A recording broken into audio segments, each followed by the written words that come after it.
Hey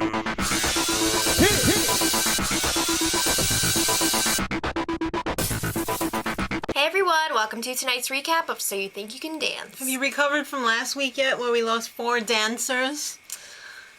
It's the top 16 tonight. I'm still upset, but we won't talk about it. Alright. The judges this week, we have 4. Nigel Lithgow. What did we do to deserve this? I know. Lil C, Mary Murphy, and Kristen Chenoweth. Oh my God. Call her Cheno. Yeah. Alright, so there's 2 group numbers tonight, and the first one was a Tice Diorio Broadway number. Yeah, the judges aren't commenting on these, but I think they're supposed to use them when they're considering who's gonna go home. Yeah, like they use the solos. Anyway. Alright, it was okay, I guess.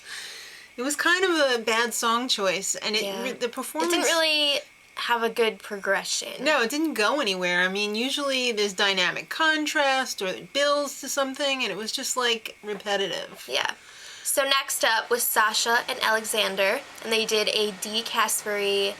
What did they do? You didn't write it down! I guess it was contemporary or lyrical. Jeez, make me look like a fool. I'm sorry. It was all about lost love. He's the piano man, and she's in the piano, and she comes back to haunt him. Yes. I thought it was a really great idea for a story. Loved it. Yeah. Sasha's definitely one of my favorites. She is definitely one of the beasts on the show, as they say. Yep.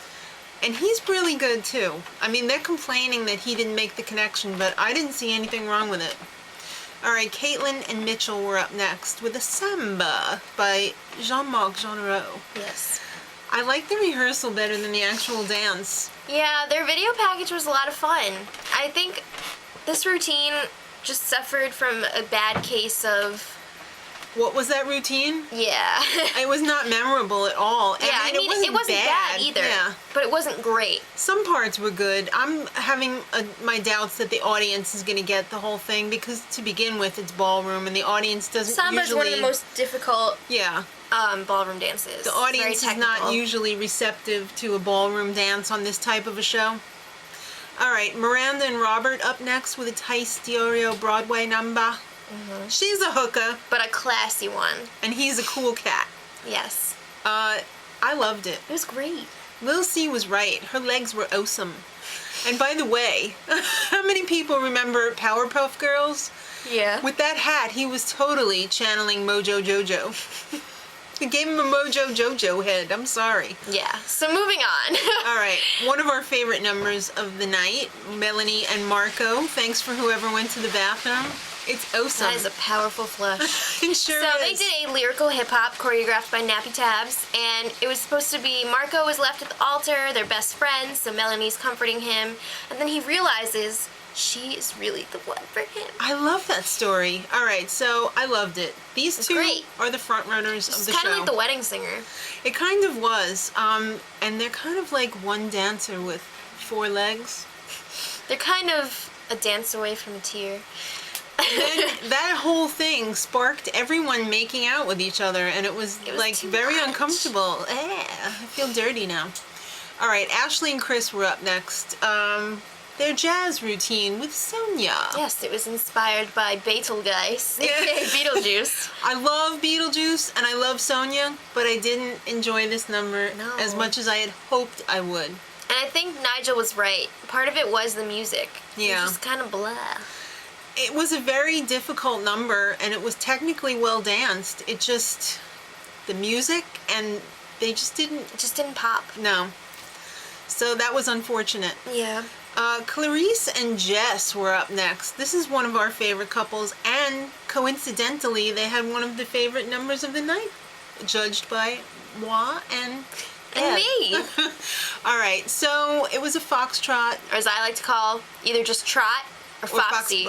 Well, not a foxbot? Well, yeah, but I mean in ballroom. All right, so John Mark was the choreographer, and Jess is a smooth singer in a club. A crooner, if you will. And Clarice is his biggest fan.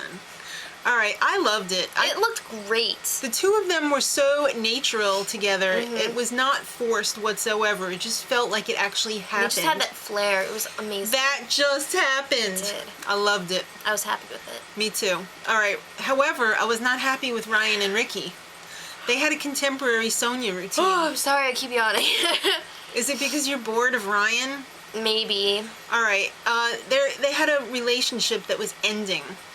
And I really feel like this was a fix. The show needed to give this to her because everyone is so pissed off from the reaction that I've seen because she stayed last week. Because her solo was, how do you say, poo-poo? Yeah. And I wasn't feeling this number either. Maybe it was just because I'm so angry.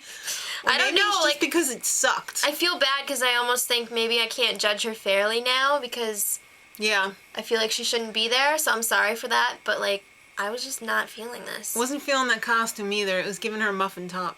And it wasn't tight. Right, anyway. All right. Blah, blah, blah. Let's talk about dancing. All right, Jordan and Tad were up next with a hip hop by Nappy Tabs. They're college students doing the old walk of shame. And know I'm what? sure you've seen that plenty of I times have. It's in really school. funny because you see people like dressed to the 9s or the 8s, and At 8 o'clock at in like the morning? 8 or 9 in the morning. It's hilarious. But I think college kids get a bad rep because not everyone's doing the walk of shame. Exactly. Some people are doing the walk of fame. Right. So let's, this could happen in adult life too. So. Oh, and it does. Don't be saying that, Nappy Tabs. It was an intricate routine. I mean, it was like clockwork, and they totally pulled it off. I loved it too, but it wasn't my favorite, but I really loved it. All right, then they ended the show with the second group routine. It just happened to be Contemporary by Dee Casper. Yes.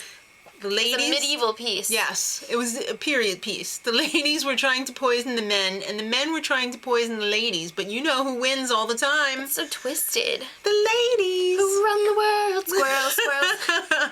It was sick and excellent. I really love this piece. It was far better than the first, the Broadway one by Tice. Sorry, Tice, but this was much better. And I think this was first stringers in this group, and it seemed like the one who went first with the second stringers. All right, so in danger, we have two couples up for elimination in our minds. Yep.